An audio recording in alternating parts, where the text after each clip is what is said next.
कैसे हैं दोस्तों। प्लस पॉइंट एजुकेशन में आप सभी का स्वागत है। आज की वीडियो में हम बात करेंगे हिस्ट्री के बारे में। और हिस्ट्री की शुरुआत जो हम आज करने वाले हैं वो हम एंशिएंट इंडिया या फिर प्राचीन भारत से करेंगे। आप सब अच्छे तरीके से जानते ही हैं कि हिस्ट्री क्या है, यानी कि इतिहास क्या है।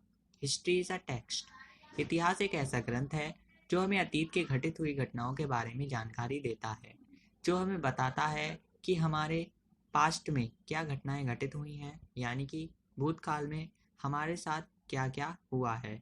लेकिन क्या अतीत में घटी हुई सारी घटनाएं इतिहास होती हैं? ऐसा ज़रूरी नहीं है। ध्यान में रखें कि अतीत में घटी वो घटनाएं जो निश्चित तौर पर घटित हुई हैं, यानी कि डेफिनेटली घटित हुई हैं, जिनके होने के हमारे पास साक्ष्य होते हैं, यानी कि सोर्सेज होते हैं या फिर हमारे पास प्रमाण होते हैं। केवल उन्हीं को ही हम क्या कहते हैं? हिस्ट्री कहते हैं।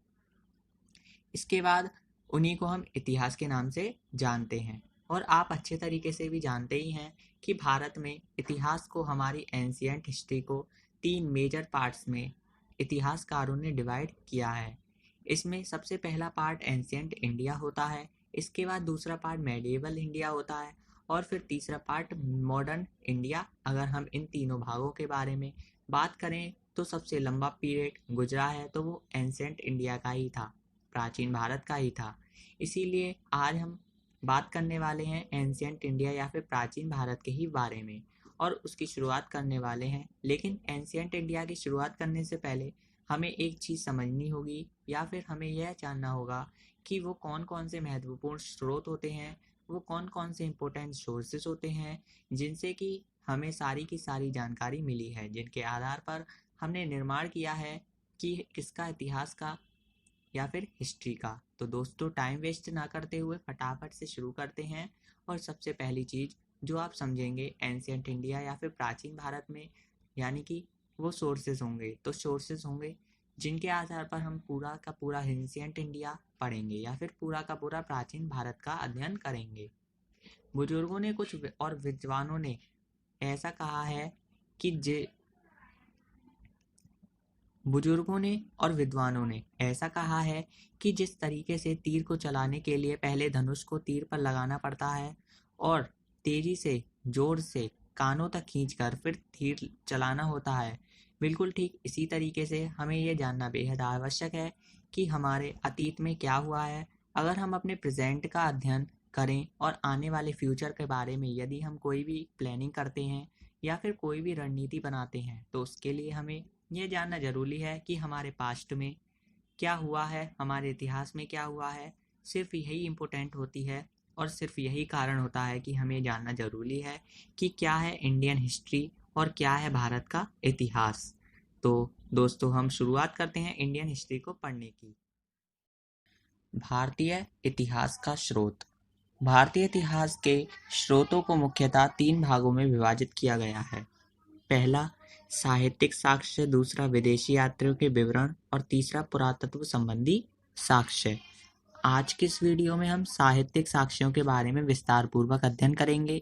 कल विदेशी यात्रियों के विवरण के बारे में देखेंगे और उसके अगली वीडियो में हम पुरातत्व संबंधी साक्ष्यों के बारे में देखेंगे। तो साहित्यिक साक्ष्य क्या होते हैं? आपको कुछ इसके बारे में पता हो तो आप कमेंट में बताइए। तो मैं बताता हूँ साहित्यिक साक्ष्य क्या होता है। इसके अंतर्गत साहित्यिक ग्रंथों से प्राप्त सामग्रियों का अध्ययन किया जाता है। साहित्यिक साक्ष्य जो होते हैं वो 2 प्रकार के होते हैं। पहला धार्मिक साहित्य और दूसरा लौकिक साहित्य। तो हम धार्मिक साहित्य के बारे में देखें तो धार्मिक साहित्य के अंतर्गत ब्राह्मण और ब्राह्मणेतर ग्रंथों की अध्ययन क्रिया किया जाता है।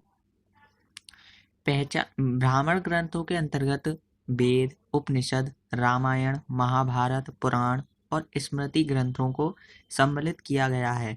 ब्राह्मणेतर साहित्य के अंतर्गत बौद्ध और जैन साहित्य से संबंधित रचनाओं का अध्ययन किया जाता है। आगे हम देखते हैं वेद। वेद भारत के प्राचीनतम धर्म ग्रंथ हैं, जिसके रचयिता महर्षि कृष्ण द्वापायन वेद व्यास को माना जाता है, जो आपको स्क्रीन पर दिख ही रहे होंगे। वेदों से हमें भारत के प्राचीन काल के सभी महत्वपूर्ण जानकारियाँ मिलती हैं। वेद 4 होते हैं: ऋग्वेद, यजुर्वेद, सामवेद और अथर्ववेद। ये सभी चारों वेदों को सम्मिलित रूप से संहिता कहा जाता है। ऋग्वेद के बारे में हम देखें तो ऋग्वेद समस्त आर्य जाति की प्राचीनतम रचना है। विद्वानों के अनुसार ऋग्वेद की रचना आर्यों ने पंजाब में की थी। ऋग्वेद चारों वेदों में सबसे प्राचीन वेद है, जिसमें 10 मंडल, 8 अष्टक, 10,600 मंत्र और 1,028 सूक्त हैं। ऋग्वेद का दूसरा और 7वां मंडल प्राचीन और पहला एवं 10वां मंडल सबसे बाद का है। ऋग्वेद के 9वें मंडल को सोम मंडल के नाम से जानते हैं। ऋग्वेद में ही गायत्री मंत्र का उल्लेख मिलता है। ऋग्वेद के 10वें मंडल के पुरुष सूक्त के सबसे पहले वर्ण व्यवस्था का उल्लेख किया गया। वर्ण व्यवस्था यानी कि क्षत्रिय, शूद्र, वैश्य, इन लोगों के बारे में ऋग्वेद के 10वें मंडल में मिलता है। ऋग्वेद की 5 मान्य शाखाएं थी। कौन कौन सी थी? शाकल थी, अश्वलायन थी, मंडूक्य थी, शंखायन थी तथा वाष्कल थी। इसके बाद हम देख लेते हैं यजुर्वेद के बारे में। इस वेद में यज्ञों के नियमों और विधि विधानों का उल्लेख मिलता है। यजुर्वेद एकमात्र ऐसा वेद है जो पद्य और गद्य दोनों में ही लिखा गया है। इस वेद के 2 भाग होते हैं। कौन कौन से? पहला होता है कृष्ण आयुर्वेद और दूसरा होता है शुक्ल यजुर्वेद। इसके बाद हम देखते हैं यजुर्वेद के जो पाठकर्ता हैं उसको हम किस नाम से जानते हैं। तो यजुर्वेद के पाठकर्ता को अर्धवयु के नाम से जानते हैं। इसके बाद हम सामवेद के बारे में जानते हैं। सामवेद को भारतीय संगीत का जनक यानी कि भारत के संगीत का मूल के नाम से जानते हैं। इसमें यज्ञों के अवसर पर गाए जाने वाले मंत्रों का संग्रह है यानी कि एकीकरण है। सामवेद में कुल 1549 रचनाएं हैं, जिसमें से मात्र 78 रचनाएं नई हैं, बाकी की ऋग्वेद से ली गई हैं। इस वेद में मुख्यतः सूर्य की स्तुति के मंत्र हैं, यानी कि सूर्य की उपासना के लिए दिए हुए मंत्र किससे कहाँ पर हैं? सामवेद में। सामवेद की 3 मुख्य शाखाएं हैं, जो कि जैमिनीय है, रामायणीय है और कौथुम है। इसके बाद हम अथर्ववेद के बारे में जानते हैं। अथर्ववेद में मनुष्यों के अंधविश्वास और विचारों का विवरण मिलता है। इस वेद में जादू टोना, रोग निवारण, विवाह, वशीकरण, ब्राह्मण, ज्ञान, धर्म, समाज निष्ठा, औषधि प्रयोग एवं अन्य विषयों का वर्णन मिलता है। इस वेद में कुल 20 मंडल, 731 रचनाएं और 5,987 मंत्र हैं। यह चौथा और अंतिम वेद है और इस वेद की रचना अर्थवा ऋषि के द्वारा की गई है। अर्थवेद का एकमात्र ब्राह्मण ग्रंथ जो कि गोथप है, ये बहुत ज़्यादा इम्पोर्टेंट हो जाता है। इसके बाद हम उपनिषदों के बारे में देखें तो उपनिषद का शाब्दिक अर्थ समीप बैठना होता है। इसमें आत्मा, परमात्मा तथा संसार के संदर्भ में प्रचलित दार्शनिक विचारों का संग्रह यानी कि एकीकरण होता है। उपनिषद वेदों का अंतिम भाग है, इसीलिए इसे वेदांत के नाम से जानते हैं। कुल उपनिषदों की संख्या 108 होती है। प्रसिद्ध राष्ट्रीय वाक्य सत्यमेव जयते मुंडकोपनिषद से लिया गया है। आरण्यक यह ब्राह्मण ग्रंथों का अंतिम भाग है, जिसमें दार्शनिक एवं रहस्यात्मक विषयों का वर्णन मिलता है। इसकी रचना अरण्यों यानी कि वनों में पढ़ाए जाने के लिए भी की गई थी। इसी कारण इन्हें आरण्यक भी कहा गया है। आरण्यक में यज्ञों के स्थान पर ज्ञान एवं चिंता की प्रधानता दी गई है और इस प्रकार ये दार्शनिक रचनाएं हैं। इन्हीं से कालांतर में उपनिषदों का विकास हुआ था। प्रमुख आरण्यक जैसे कि ऐत्रेयी है, शांखायन है, तैत्तिरीय है, ब्रह्मदारण्यक है, जैमिनी है और छांदोग्य है। वेदांग वेदों को अच्छे से समझने के लिए वेदांगों की रचना की गई थी। वेदांग 6 होते हैं। पहला है शिक्षा, दूसरा है ज्योतिष, तीसरा है व्याकरण, चौथा है छंद, 5वां है कल्प और छठा है निरुक्त।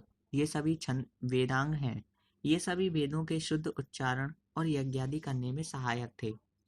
इसके बाद हम पुराणों के बारे में जानकारी एकत्रित करते हैं। तो पुराणों के रचयिता लोमहर्षक और उनके पुत्र उग्रश्रवा को माना जाता है। पुराणों की संख्या 18 है और इसका संकलन गुप्त काल में हुआ था तथा इसमें ऐतिहासिक वंशावली भी मिलती है। मत्स्य पुराण सबसे प्राचीन और प्रामाणिक पुराण है। मत्स्य पुराण बहुत ज़्यादा इम्पोर्टेंट हो जाता है परीक्षा की दृष्टि से। इसके बाद हम रामायण के बारे में देखें तो इस महाकाव्य की रचना 2री शताब्दी के आसपास महर्षि वाल्मीकि के द्वारा संस्कृत भाषा में की गई थी। प्रारंभ में रामायण में 6,000 श्लोक थे, लेकिन अब 24,000 श्लोक हो गए हैं। रामायण को चतुर्विंशति सहस्त्रति संहिता भी कहा गया है। महाभारत यह एक महाकाव्य है जिसकी रचना लगभग 4वीं शताब्दी में महर्षि व्यास द्वारा की गई थी। प्रारंभ में इसमें 8,800 श्लोक थे, जिसे जय संहिता भी कहा जाता था। तत्पश्चात इसमें श्लोकों की संख्या 24,000 हो गई है और इसे भारत भी कहा जाने लगा है। कालांतर में इसमें श्लोकों की संख्या 1,00,000 हो जाने पर महाभारत या फिर शतशास्त्री संहिता भी कहा जाने लगा। महाभारत का प्रारंभिक उल्लेख अश्वलायन गृह सूत्र में मिलता है। अब हम देखते हैं सूत्र के बारे में। इस साहित्य की रचना ईसवी पूर्व 6वीं शताब्दी के आसपास की गई थी। सूत्र ग्रंथों को कल्प भी कहा जाता है। कल्प सूत्र ऐसे सूत्र जिसमें नियमों एवं विधि का प्रतिपादन किया जाता है कल्प सूत्र कहलाता है।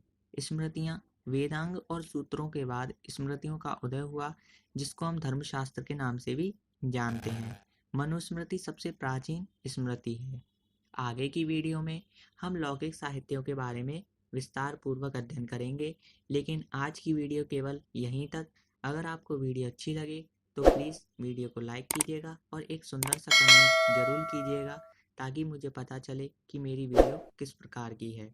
तब तक के लिए जय हिंद, जय भारत। मिलते हैं अगली वीडियो में।